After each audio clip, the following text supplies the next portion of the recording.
opportunity for it. Where's the pool? Right.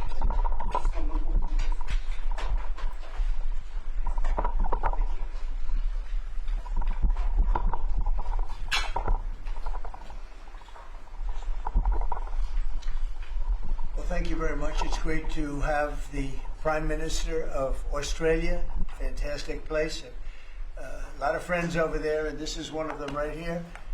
The Prime Minister is, as you know, Anthony Albanese, and he's highly respected, done very well in his election, and I hear you're very popular today, right? I mean, it varies from day to day, but with all of us. But he's done a fantastic job as the Prime Minister. We're here to talk about trade, submarines, lots of other military equipment. They're big orderers of our great military equipment. We have the best equipment anywhere in the world by far. And, ooh, you gotta watch that. Watch that. You're not allowed to break that. That mirror is 400 years old. The camera just hit the mirror. I just moved it up here special from the vaults, and first thing that happens, the camera hits it. Hard to believe, isn't it? Hard to believe, but these are the problems in life. So we're going to be here to talk about lots of different things, and we might take a few questions before, but we are discussing critical minerals and rare earths, and we're going to be signing an agreement that's been negotiated over a period of 4 or 5 months. And it was sort of good timing that we got it done just in time for the visit. And we worked together very much on rare earths, critical minerals, and lots of other things. And we've had a very good relationship. We've been working on that for quite a while. In about a year from now, we'll have so much critical mineral and rare earths that you won't know what to do with them. They'll be worth about $2. But in the meantime, we're working with Australia and other countries. They're working with us too. But other countries also on that. But we're really working on anything having to do with military protection, military ships, vehicles, guns, ammunition, everything, the whole thing. We've been long-time allies, and I would say there's never been anybody better. We fought wars together. We never had any doubts, and it's a great honor to have you as my friend. It's a great honor to have you in the United States of America. Please, would you like to say something? Well, thank you so much, Mr. President, for the invitation here to the White House and for showing us around the improved Oval Office, and for what you're doing around here as well, and for the great honour as well of my delegation staying just across the road. We could have walked, but they didn't let us. We drove all of 20 metres there from Blair House, but it's a great honour to be able to stay there. We are great friends and we're great allies, and this is a relationship that's been forged in the battlefields of the world. We have stood side by side for freedom and democracy, and congratulations, I must say, Mr. President, on the work that you've done with the Middle East. Is an extraordinary achievement. And on defence, we've already had a discussion about taking it to the next level. Our defence and security partnership with AUKUS is so important for us, and I thank you for the support that the administration are giving as well. You've had the Chief of the Navy here as well, which will play obviously a very critical role with the subs and increasing the security for the region and the world. And our economic relationship is so important. The US has a trade surplus with Australia, as you know, and we can continue to take what is every opportunity to improve the relationship even further and make it even stronger. And today's agreement on critical minerals and rare earths is just taking it to the next level, seizing those opportunities which are before us to take our relationship to that next level. And it's been fantastic, the contact that we've had together, the friendship that we've developed. And Australians love America, and I think Americans kind of like Australia too. We do. And as we go forward, I think that today we'll be seeing as a really significant day in our relationship. So I thank you very much, Mr. President. Well, thank you very much, Anthony. It's an honor to sign this, and we'll do it now. And then we'll take some questions. Some good ones, I think.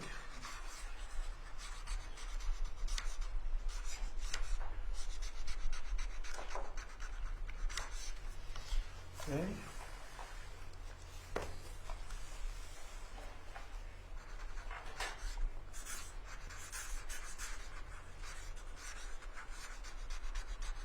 Well, this is a $8.5 billion pipeline that we have ready to go. That's right. It's all ready to go. Just getting started. And we're doing a real job on rare earth and many other things. Perhaps I could ask John to say a few words, and then we'll exchange papers. But just how are we doing on your naval purchases and all of the submarines that we're working on with Australia? How's that going? Thank you, Mr. President. Obviously, Australia is a very important ally of ours in the Indo-Pacific and in every battle they fought with us since World War I, and have always been side by side. The facility that they're building, Surf West, is critical and very important to our ability to project power in the Indo-Pacific and work with our allies. So we're working very closely. I think what we're really trying to do is take the original AUKUS framework and improve it for all three parties and make it better and clarify some of the ambiguity that was in the prior agreement. So it should be a win-win for everybody. So. And the submarines that we're building for Australia are starting to really move along, right? The process is getting very exciting, isn't it? We're getting better. That's good. Very good. It's going to be great. Thank you very much. Maybe we'll hold this up. Okay.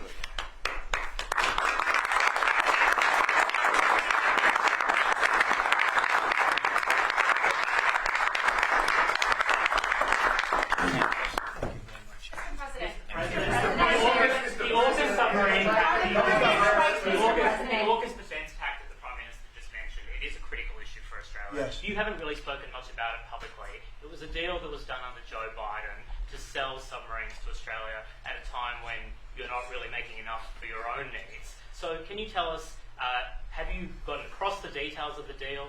Do you support it, and will you honour it? It was made a while ago, and nobody did anything about it, and it was going too slowly. We do actually have a lot of submarines. We have the best submarines in the world, anywhere in the world, and we're building a few more currently under construction. And now we're starting, we have it all set.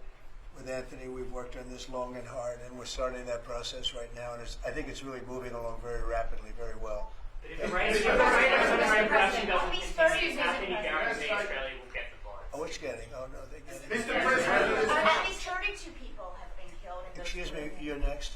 Thank you. Go ahead. China's bad behavior has really only gotten worse since the AUKUS partnership was formed. With that in mind, is the door open for Australia to get additional nuclear-powered submarines or other military capabilities not already in the deal?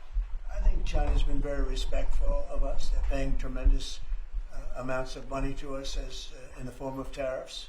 As you know, they're paying 55%. That's a lot of money. They never were paying anything over years and years and years. But they were like anybody else. A lot of countries took advantage of the U.S. They're not taking advantage anymore. No, China's paying 55% and a potential 155% come November 1st unless we make a deal. And I'm meeting with President Xi. We have a very good relationship. We're going to be meeting in South Korea in a couple of weeks. And we'll see what we can do. We have a very good relationship with China, but you know, it's been probably a little bit like your relationship with China. They try and take advantage, but most countries do. I mean, I can say the European Union took advantage, but not anymore. We worked out a very fair trade deal. Japan, we worked out a very fair deal.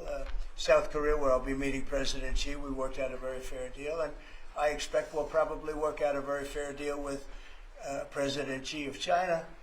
So most of you will be with us. It's going to be very exciting. And I think we're going to work out something that's good for both countries. Are you at least interested in expediting? Excuse me, are you at least interested in expediting the nuclear-powered subs to Australia? Well, we are doing that, yeah. We're doing that. We have them moving very, very quickly. Mr. President, Yeah, please. I don't think you've ever been to Australia.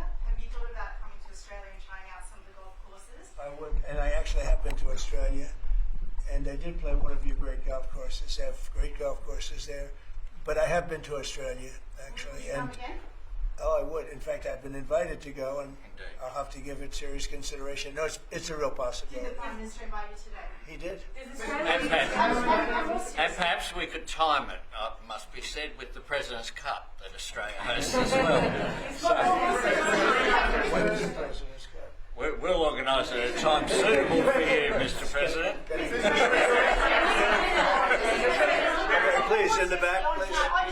Yeah, in the back, please. Yeah, Mr. President, the Prime Minister mentioned that there's a trade imbalance that's very heavily in America's favour. Why does America slap such heavy tariffs on a friend and ally? Well, we don't, yeah. Well, we do in some cases. We do in many cases because we've been treated unfairly. But actually, the tariffs are very light. The one thing is you buy a lot of airplanes, so that helps because you buy a lot of the beautiful Boeings, the best of the Boeings. Boeing, and by the way, Boeing is really doing well. They have lots of orders, and they're really doing a great job. They make a great plane. But Australia, because of its location, which is great, but one of the things dictated by that location is you have to order a lot of airplanes. So I guess we have that advantage. They need a lot of airplanes in Australia, and that gives us a little bit of an. Yeah, President. Yeah, your Secretary of War, Pete Hegseth, in his Shangri-La speech in, I think it was May, warned about the potential likelihood or threat of President Xi ordering an invasion of Taiwan. 2027 is also the year that Fleet Base West is supposed to start rotating those US and UK submarines. Do you see AUKUS as a deterrent for China in the Indo-Pacific? Yeah, I do. I think it is, but I don't think we're going to need it. I think we'll be just fine with China. China doesn't want to do that. First of all, the United States is the strongest military power in the world by far. It's not even close. Not even close. We have the best equipment. We have the best of everything, and nobody's going to mess with that. And I don't see that at all with President Xi. I think we're going to get along very well as it pertains to Taiwan and others. Now, that doesn't mean it's not the apple of his eye, because probably it is, but I don't see anything happening. We have a very good trade relationship. We're going to have a very good, I think when we leave South Korea, it could be wrong, but I think we'll end up with a very strong trade deal. Both of us will be happy. I don't see that happening now. Mr. President, Given the trade surplus that the US enjoys with Australia, would you consider lifting the tariffs that you've imposed on Australia? And can you give us any details about the critical? Yeah, well, the tariffs have been amazing because, tariffs have been really a reason that I was able to settle almost all of the, I've settled 8 wars in 8 months. Not bad. I have one more to go. It's Russia, Ukraine, and I think we'll get there, but it's turned out to be nasty because you have 2 leaders that truly hate each other. You can't have it all, right? They hate each other beyond all else, and it makes it actually a little bit difficult. But we try, of the 8 deals, I would say because of tariffs, 4 or 5 of them were settled. It's an amazing thing, the power of tariffs in terms of our country. But tariffs have always been used against us. We never use them against anywhere else. And now you have a president that for national security reasons and other reasons is using them, and we've become a very rich nation again and a very secure nation again. But we've also become a nation that used that power of tariffs and the power of trade to settle 5 of the 8 wars that I said. I settled 8. I'm very proud of that. Nobody else has settled 1. I don't think there's been an American president that settled 1. I think there probably hasn't been outside of the 2 countries involved, or however many are at war. I don't think there's ever been an outside country that settled a war, period. So I settled 8 in 8 months. I'm proud of that. Now, in the meantime, I'm running a country that's right now we're the hottest country anywhere in the world. We were dead. A year and a half ago, we were a dead country. Now we're the hottest country in the world, economically and otherwise. So, but I will say this, Australia pays very low tariffs. Very, very low tariffs. In fact, Australia pays among the lowest tariffs. Go ahead. Mr. President, there's been concern in Australia that it's taken 9 months to get this meeting. Have you had any concerns with this administration, with its stance on Palestine, climate change, or even things the ambassador said about you in the past, the Australian ambassador? I don't know anything about him. I mean, if he said bad, then maybe he'll like to apologize. I really don't know. Did an ambassador say something bad about him? Don't tell me. I don't. Where is he? Is he still working for you? Yeah. You said bad? Before I took this position, Mr. President, I don't like you either. I don't, and I probably never will. Go ahead. No, you went. Go ahead. Behind you. Mr. President, your Secretary of the Navy said there will be some clarifications around some ambiguities on AUKUS. Can you tell us Well, what he'll get that taken care of. These are just minor details that he'll take. Can I ask you specifically on John, you're going to get that taken care of, right? Correct. There shouldn't be any more clarifications because we're just going now full steam ahead building. Yeah, please. Thank you, Mr. President. Are you now satisfied with Australia's defence investment, or do you want Australia to invest more in defence? Well, I'd always like more, but they have to do what they have to do. You know, you can only do so much. I think they've been great. They're building magnificent holding pads for the submarines. It's going to be expensive too. You wouldn't believe the level of complexity, right, and how expensive it is. They're building tremendous docking because they have a lot of ships and a lot of things happening. And I think their military has been very strong, very, very strong. Over here, please. Mr. President, on the war that you haven't solved yet, the Ukraine-Russia situation, have you now locked in a meeting? And can you explain, just a few weeks ago at UNGA, you said that Ukraine could possibly win the war and keep its territory, but now They the could still story win seems it. I something don't think different. they will, but they could still win it. I never said they would win it. I said they could win. Anything can happen. You know, war is a very strange thing. A lot of bad things happen, a lot of good things happen. If you look at the Middle East, I would say prior to us hitting Iran so hard, we could have never made that deal because you would have had a dark cloud over the Middle East when we took out their nuclear capability, which was one of the great military maneuvers of all time. It was flawless. You saw that. Yeah. Those magnificent B-2s. I mean, that was a flawless move that was done by some very talented people, headed up by Pete and everybody else, and our great generals, and General in particular, Raisin Kane. We did a great job. And when that happened, everything was different, and we were able to get a deal.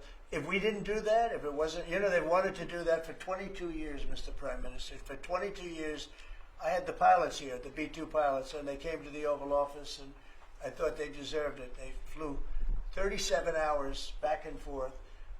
We had 52 tankers up there. We had a lot of planes up there with them, but they were the primary plane. But we had a lot of planes, F-22s and F-35s and F-16. We had a lot of planes.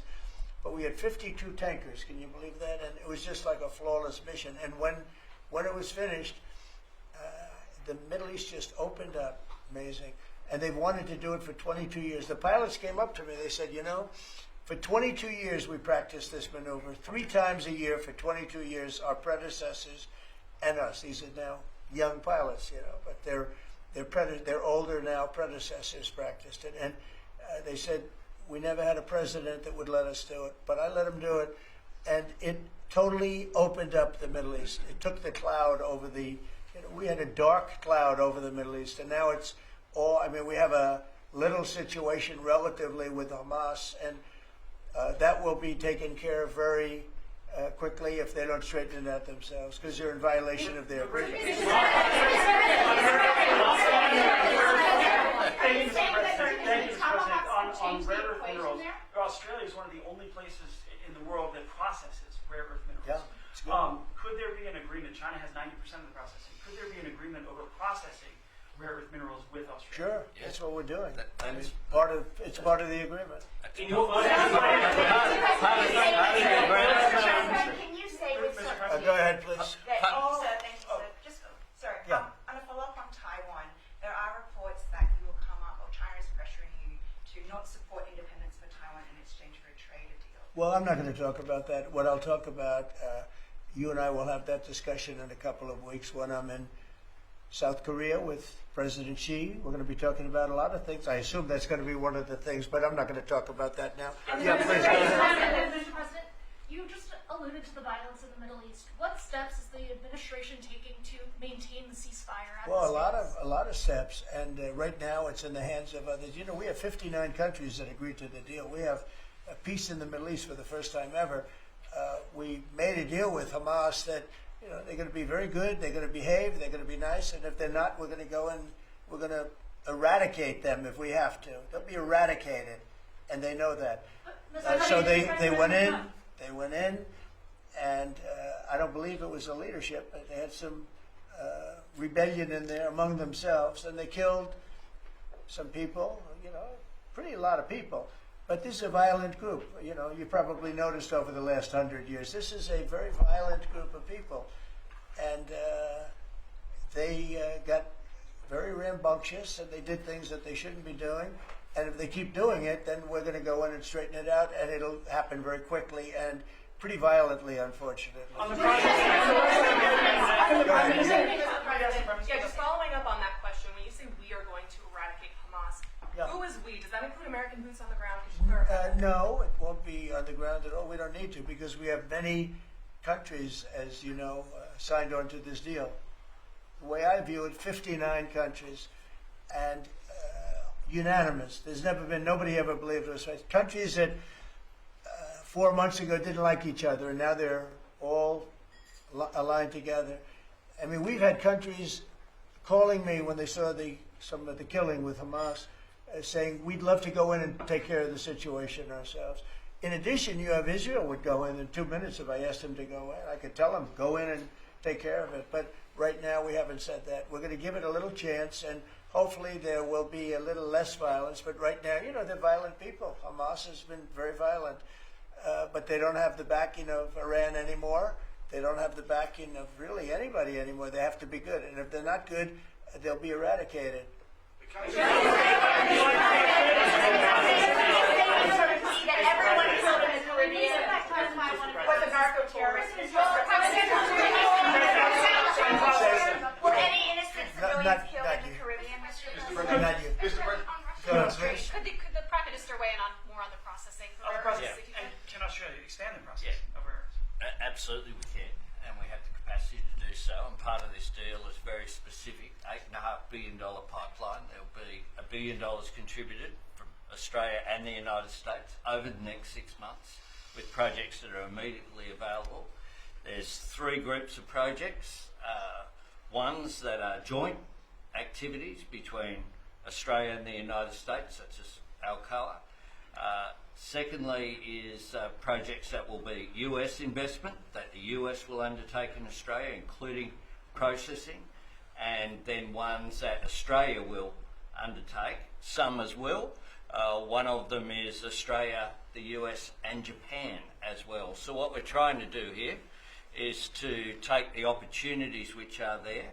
Australia has had a view for some time, a bit similar to putting America first. Right. Our plan's called A Future Made in Australia, which is about not just digging things up and exporting them, but how do we make sure that we have across the supply chains with our friends being able to benefit, seize those opportunities. So we certainly see part of what this is about isn't just digging things up, it's also about processing, including the joint ventures between Australia and the United States. Can the US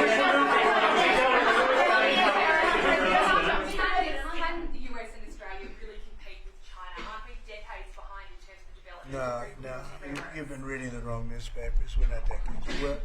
We are way ahead of China militarily, the United States. We're way ahead of them in every form of military, other than they're building a lot of ships, and we'll have that started. We'll be catching them on that. But we will, when it comes to weaponry, when it comes to, I'll go, right now, AI. The big thing is AI. They're building more plants in this country than anybody ever imagined. We're going to have over $20 trillion of investment for this year. The most we ever had was a tiny fraction of that. As an example, Biden, who's the worst president in the history of our country by far, by the way, but they were less than $1 trillion for 4 years.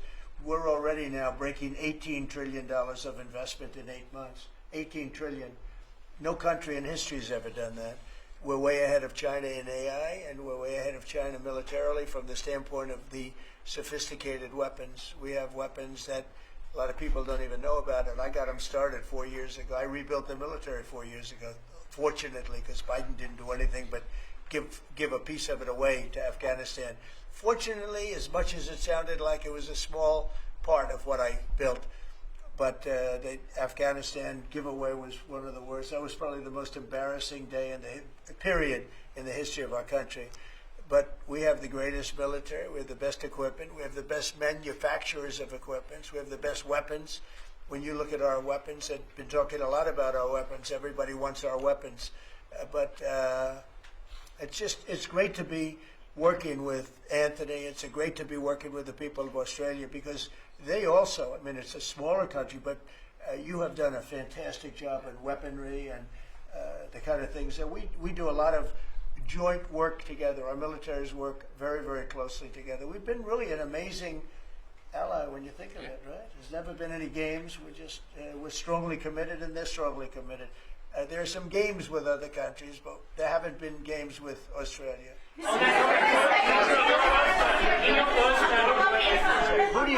Where do you come from? I'm from Australia. Who are you with? The Sydney Morning Herald. Nasty guy. Go ahead. Oh, sorry, I was just going to ask. All right, go ahead. On your first term, you worked with two Australian Prime Ministers, Scott Morrison and Malcolm Turnbull, you might remember. They were from same side of politics as you. Mr. Albanese's different side. Can you tell us a bit more about what it's like to work with Mr. Albanese compared to those two? Well, I got along. I mean, that wouldn't be fair because, the man on my right has a big advantage. You know that, right? But I think he's doing a really good job, and we've had a very good relationship. I don't want to compare one with the other, but I'll tell you, this one is. They really have a great prime minister. Thank you. Okay, was that a Thank good you. statement? I'll use it in my ads in 28.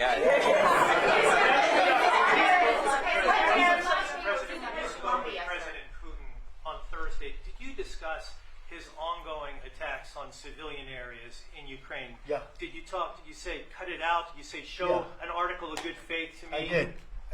But as you know, most of the people dying are soldiers. The soldiers that are dying in Russia and Ukraine, it's unbelievable. 5,000 to 7,000 a week. Can you believe it? And I look at that and I say it's pretty amazing. But in addition to that, there are attacks on Kiev and some of the other places. And it's human lives, but the big number of human lives is soldiers that are being killed in the battlefield. Anywhere from 5,000 to 7,000, sometimes more than that every single week. It's not even believable. It's a bloodbath. It's the worst since the Second World War, the worst number of people. And it doesn't affect us in any way. We don't pay anything because now they pay us for the weapons that they get. The NATO is paying us for the weapons, as you know. It doesn't affect, I guess you could say that's a positive thing. They pay us, but I'm not interested in that. I did straighten it out. Biden gave them $350 billion. Can you believe it? And all they did is get deeper in. It's a shame. Gave them $350 billion. A lot of lives were lost. That's a war that would have never happened if I were president. But we do speak about that. I speak about all of the lives, but I do speak about the civilian lives. Yeah. The First Lady has done such an amazing job on Ukrainian children who were abducted by Russia. Would you support Senator Lindsey Graham's bill to declare Russia a terrorist state? And you have within your power the most powerful man on earth. Why don't you just enable Ukraine to finish this war tomorrow? Well, if you knew anything about what you were talking about, you'd be able. You do. I don't think you do, really. I don't think you do because it's a little more complicated than that. But it sounds easy. We're in the process of trying to make a deal.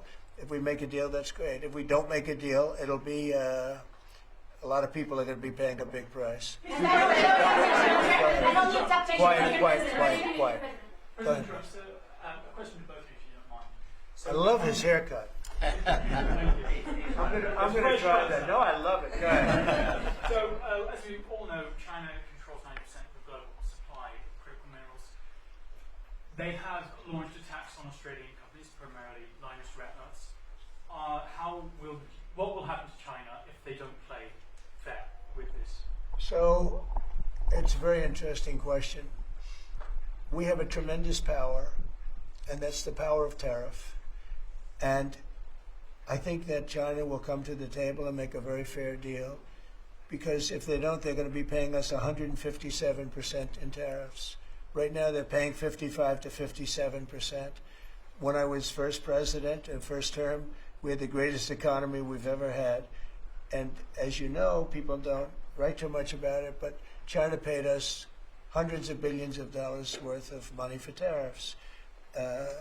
Biden left it, but he didn't enforce it.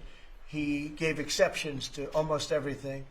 And so he left the tariffs, but he didn't really collect the numbers that he should have collected, and because he didn't know what the hell he was doing.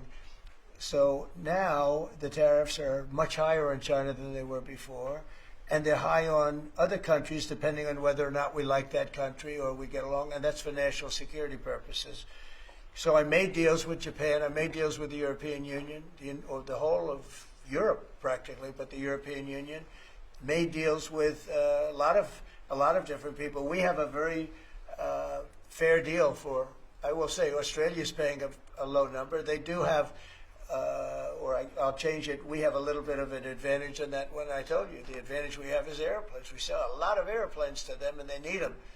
It's a very vibrant place, and people go in and out, and I look forward to going there myself. And I think it's unlikely I'll be taking a ship. That's a long journey. That's a long but China has treated us with great respect. Now, in the past, they didn't treat other presidents with great respect. They would take hundreds of billions and even trillions of dollars out of the country, and they would spend it and build their military. Now they're treating us with great respect. Now, we'll see what happens. I said, if we don't make a deal, I'm putting on an additional 100% on November 1st. I think we'll make a deal. They threatened us with rare earths, and I threatened them with tariffs, but I could also threaten them with many other things, like airplanes. You know about airplanes, because they can't get parts for their airplanes. We build their airplanes. We do a great job. They're largely Boeings, and we could stop the parts. We did stop the parts, actually, when they did the initial threat. That's a big... They closed down over 400 of their airplanes, but we don't want to do that. But we have a much simpler thing. If we don't make a deal, we'll charge them a very substantial tariff, and they'll be paying us hundreds of billions of dollars a year, which they're basically paying right now. We had presidents that allowed China and other countries get away with murder. We're not going to allow that, but we're going to have a fair deal. I want to be good to China. I love my relationship with President Xi. We have a great relationship. I believe after we leave South Korea, we'll be there together. We thought that would be a good place to meet, and we're going to be meeting. I'll be in Malaysia, I'll be in Japan, I'll be in a couple of others. We'll be sort of doing a little bit of a tour. I've been invited to go to China, and I'll be doing that sometime fairly early next year. We have it sort of set. But I think we're going to have a very good relationship with China. And again, they will threaten us with rare earths. I don't think they're threatening us too much right now. But they could do that, but I threaten them with something I think is much more powerful, and that's tariffs. Because at a certain point, they will not be able to do any business with us. At a certain point, if they pay enough tariffs, it's almost like saying, we don't want to do business with you, but it's probably nicer. Saying you're going to pay 158, 157% tariff is a nicer way of saying that we don't want to do business with you. And if they don't do business with us, I think China's in big trouble, I'll be honest with you. I think China is, I don't know that they even make it. I really do. I believe that they're in big trouble. And I don't want them to be in big trouble. I want them to do great. I want them to thrive. But we have to thrive together. It's a two-way street. I think when we finish our meetings, and it's going to be a big deal. Look, I'm meeting with a lot of other countries, but this seems to be the one that people are very interested in. I think when we finish our meetings in South Korea, China and I will have a really fair and really great trade deal together. I want them to buy soybeans. They stopped buying our soybeans because they thought that was punishment. And it is punishment to our farmers, but we're not going to allow that to happen because I made a great trade deal with China, a $50 billion trade deal, and they were great about it. They were doing everything that they were supposed to do. And then when Biden came in, you know, I used to call President Xi all the time to say, thank you, or you're not buying enough. In other words, they were supposed to buy. Biden, do you think Biden ever called him? I don't think Biden ever called him. You think Biden lied awake at night thinking about trade with China? He didn't know what he was doing. He was an incompetent president. We had an incompetent president, but you don't have that anymore. So I think we're going to end up having a fantastic deal with China. It's going to be a great trade deal. It's going to be fantastic for both countries. and it's going to be fantastic for the entire world. Thank you very much, everybody. Thank you, guys. Thank you very much. Thank you, guys. Thank you. Thank you very much. Thank you, guys.